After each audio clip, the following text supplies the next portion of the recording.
అందరికీ నమస్కారం. పేర్ని నాని, తొర్రిపళ్ళ నాని, తొస్సిపళ్ళ నాని, బందరు నాని. బందర్ అంటే ఒకప్పుడు మిఠాయికి ఫేమస్, ఇప్పుడు ఈ కసాయికి ఫేమస్ అయ్యింది. ఈ కటికొడికి అదొక నిలయమైంది.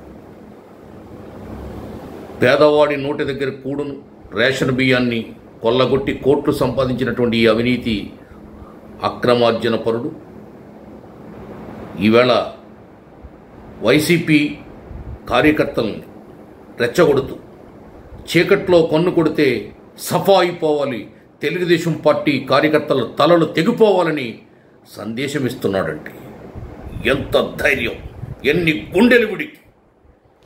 ప్రతి తెలుగుదేశం పార్టీ కార్యకర్త ఈ పేర్ని నానికి బుద్ధి చెప్పాలి. ఈ విష సంస్కృతిని ఈ రాష్ట్రం నుండి తరిమి కొట్టాలి.